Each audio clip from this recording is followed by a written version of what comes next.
नमस्कार, मैं हूं ब्रिज द्विवेदी। कमोडिटीज के इस चार्ट शो मेटल मीटर में आप सभी का स्वागत है। आज के सेशन की बात की जाए तो एल्युमिनियम और जिंक में प्रॉफिट बुकिंग देखने तो मिल रही है, लेकिन अब तक देखें जब से युद्ध शुरू हुआ तब से मजबूती देखने को मिली है। इसके अलावा कॉपर की बात की जाए तो उसमें भी प्रॉफिट बुकिंग है। ऐसे में ट्रेडर्स कहां दांव लगा सकते हैं, किस मेटल में अपॉर्चुनिटी यहां पर दिखाई दे रही है और इन्वेस्टर्स क्या करें, इन सभी सवालों के जवाब लिए जाएंगे। हमारे साथ खास मेहमान जुड़ रहे हैं इंटेलिसिस वेंचर्स के founder and CEO Amit Suresh Jain ji. Amit sir, स्वागत है आपका द बोनस में। Good afternoon sir.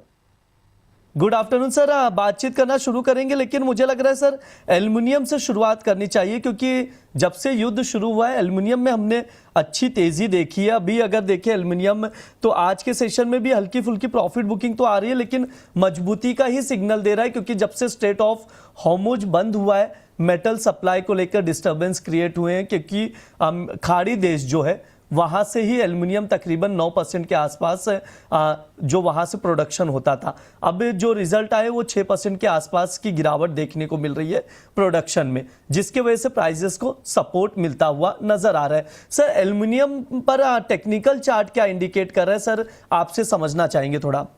ब्रिज जी, लास्ट शो को मैं चाहूंगा कि अपने दर्शक रिवाइंड करके देखें एक बार। 353 रुपए के आसपास का भाव चल रहा था जब मैंने कहा था 365, और इनफैक्ट मैं इसको 400 के पार भी देखता हूं ओवर ए लॉन्गर टर्म। अभी भी बाजार बुलिश है। 360 रुपए के नीचे की स्टेबिलिटी आने पर बाजार करेक्टिव होने की संभावनाएं बनाएंगे, वरना हो सकता है बाजार 370 तो एटलीस्ट एमसीएक्स में टेस्ट कर जाए। अभी तो खैर इसकी एक्सपायरी भी आने वाली है अप्रैल वायदे की।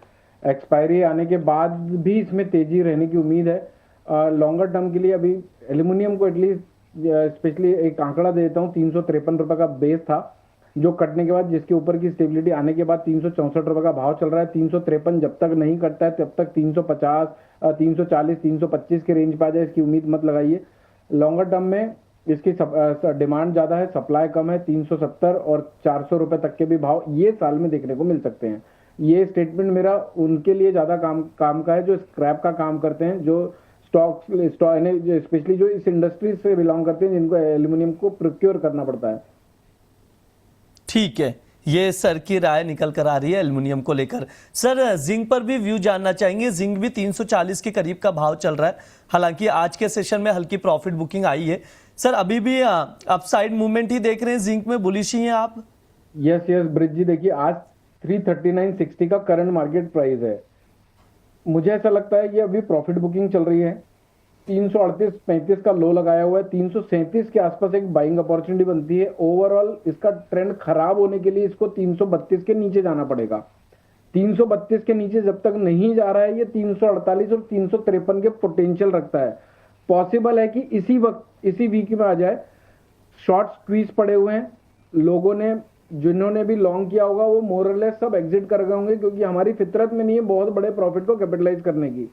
तो अगर सब लोगों ने एग्जिट प्लान कर लिया होगा, साइकोलॉजिकली बात कर रहा हूं मैं, तो जिन्होंने प्रॉफिट लिया उन्होंने कहीं ना कहीं बेचा है, और जिन्होंने बेचा है उसको किसी ने लिया है। तो अगर इन स्तरों पर किसी ने स्मार्ट मनी ने लिया हुआ है तो हो सकता है प्रोबेबली 343 और 348 इसी एक्सपायरी में दिख जाए। बेचना नहीं है जिंक को, शॉर्ट टर्म रणनीति है। 337.80, 338.20 के आसपास मिले तो खरीदारी करनी चाहिए। शॉर्ट टर्म का ट्रेड 336.45 के नीचे 332 के लिए खराब होता है, इसीलिए 336.45 का छोटा सा स्टॉप लॉस लेंगे। ये कट जाता है तो लोअर लेवल में फिर से री एंट्री प्लान करेंगे 333 के आसपास। अगर ये स्टॉप लॉस भी नहीं कटता है तो 340 और 341 का लेवल कट गया तो ब्रिज जी आंख पलक झपकते ही 343 रुपए का भी रेट देखने को मिल सकता है। तो अभी बिकवाली करने से बचिए और स्मार्ट मनी के साथ स्मार्टली बिहेव करिए मार्केट में। ठीक है, ये सर की ओर से जिंक का ट्रेडिंग कॉल दिया जा रहा है। एक बार मैं चाहूंगा स्क्रीन पर शो कर दिया जाए जिंक का ट्रेडिंग कॉल, और उसके अकॉर्डिंग दर्शक रणनीति बनाकर चल सकते हैं। 337.80 या 338.20 पर एंट्री ले सकते हैं आप लोग 343 तक के टारगेट के लिए, और स्टॉप लॉस 336 रुपये 45 पैसे का लगाकर चल सकते हैं। ये सर की राय है, उसके अकॉर्डिंग देखिए। स्टॉप लॉस मस्ट है, ये इस चीज का ध्यान जरूर रखिए। सर कॉपर पर भी आपसे राय लूंगा। कॉपर क्या रिवर्स हो चुका है सर? अब स्ट्रेंथ ही देख रहे हैं, अपसाइड ही देख रहे हैं आप? 1270 के करीब का भाव चल रहा है सर कॉपर का। नहीं ब्रिज जी, बहुत बड़ी तेजी यहाँ से बोले तो एक करीब करीब 1313 तक की बेस्ट पॉसिबल रैली ट्रिगर हो सकती है, और वो भी कब तक पॉसिबल है, 1225 रुपए अगर नहीं कटता है तो। करेक्शन में पहला करेक्शन ट्रिगर होने के संकेत मिलेंगे 1260 के नीचे की स्टेबिलिटी आने के बाद। अगर 1260 कटता है तो हम 1254, 1240, 1225 रुपए तक टूटता हुआ देख सकते हैं। देखिए ये छोटा सा स्टेटमेंट है ब्रिज जी की, 1260 के नीचे खतरा स्टार्ट हो जाएगा, लेकिन यही स्टेटमेंट स्टॉप लॉसेस को डिफाइन करने के लिए लोगों के बड़े काम का है। लेकिन अगर लोग इसको महत्व दे तो, नहीं तो फिर 1260 में स्टॉप लॉस मेंटेन नहीं करेंगे, कहीं 1240, 1230 रुपए की रेंज पे आ गया तो फिर क्वेश्चन आएंगे सर 1265 का लिया हुआ है क्या करूं। फिर हमें ये बोलना पड़ता है कि 1260 के नीचे वीक हो गया था, फिर उन लोगों को वो भी खराब लगता है। तो ब्रिज जी अभी की रणनीति ऐसी है कि 1262, 1263 के आसपास मिले तो खरीदारी करनी चाहिए। 1259 रुपए 90 पैसे का छोटा सा स्टॉप लॉस है, मेंटेन करिए, चल गया तो चांद तक, वरना शाम तक। 1268, 1274 के टारगेट है, 1274 रुपए की स्टेबिलिटी सीधे 1298 और 1313 तक इसको पुश दे सकती है। और अभी एक्सपायरी है ब्रिज जी। एक और कॉन्सेप्ट है जो मैं अपने वीडियोस में बताता रहता हूं कि देखिए ब्रिज जी, अभी कॉपर, जिंक, एल्युमिनियम और सिल्वर ये सब के सब नए कॉन्ट्रैक्ट चालू होंगे। तो ये एकदम उसी तरह से है कि आप एक क्रिकेट का मैच खेलने गए हैं, आपके लिए नया मैदान है, नया ऑडियंस है, नई बॉल है, नए सारे अपोनेंट्स हैं, नई पिच है, नई हवा है। तो ऐसे टाइम पर कोई भी बैट्समैन जाकर चौवे छक्के लगाने की कोशिश नहीं करता है। वो पहले जाएगा, पिच का मुआयना करेगा, बॉल का स्विंग देखेगा, ऑडियंस किसको सपोर्ट कर रही है वो समझेगा, फिर उसके बाद रमने के बाद, इसको हम रमना कहते हैं, रमने के बाद वो अपने पेस में आएगा। उसी तरह से बाजार में जब नए कॉन्ट्रैक्ट स्टार्ट होते हैं तो ये फितरत हमको अपने अंदर डालनी चाहिए, डालनी जरूरी है, वरना बस आने के बाद सीधे चौके छक्के लगाओगे तो आउट होने के चांसेस भी ज्यादा रहेंगे। सर निकल और लेड में भी कोई रणनीति बन रही है, अवॉइड करने की सलाह है अभी? निकल में तो पार्टिसिपेशन ही नहीं ब्रिज जी, 10, 20, 50 कॉन्ट्रैक्ट का ट्रेडिंग होता है। मेरे को लगता नहीं कि सारे बोनस परिवार वाले मिलके वो कर देते होंगे, और कर भी नहीं सकते। पूरे पैन इंडिया में 20 करोड़ डीमैट अकाउंट में से कमोडिटी में कितने एक्टिव है वो तो डेटा नहीं है मेरे पास, लेकिन निकल को अवॉइड करते हैं।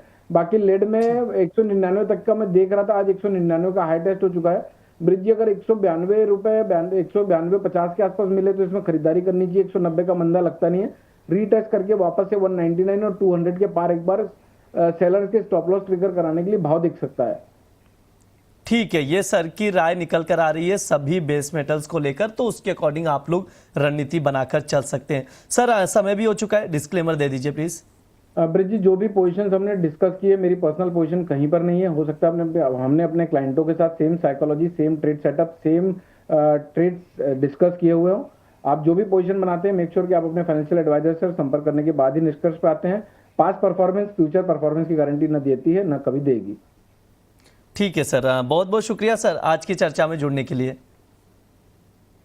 यह हमारा मेटल मीटर शो है। इस दौरान तमाम बेस मेटल्स पर बातचीत की जाती है, फंडामेंटल्स बताए जाते हैं, ट्रेडिंग कॉल्स दिए जाते हैं, जिन पर आप लोग नजर बनाकर चल सकते हैं। फिलहाल के लिए शो में इतना ही। आप लोग बने रहिए द बोनस के साथ।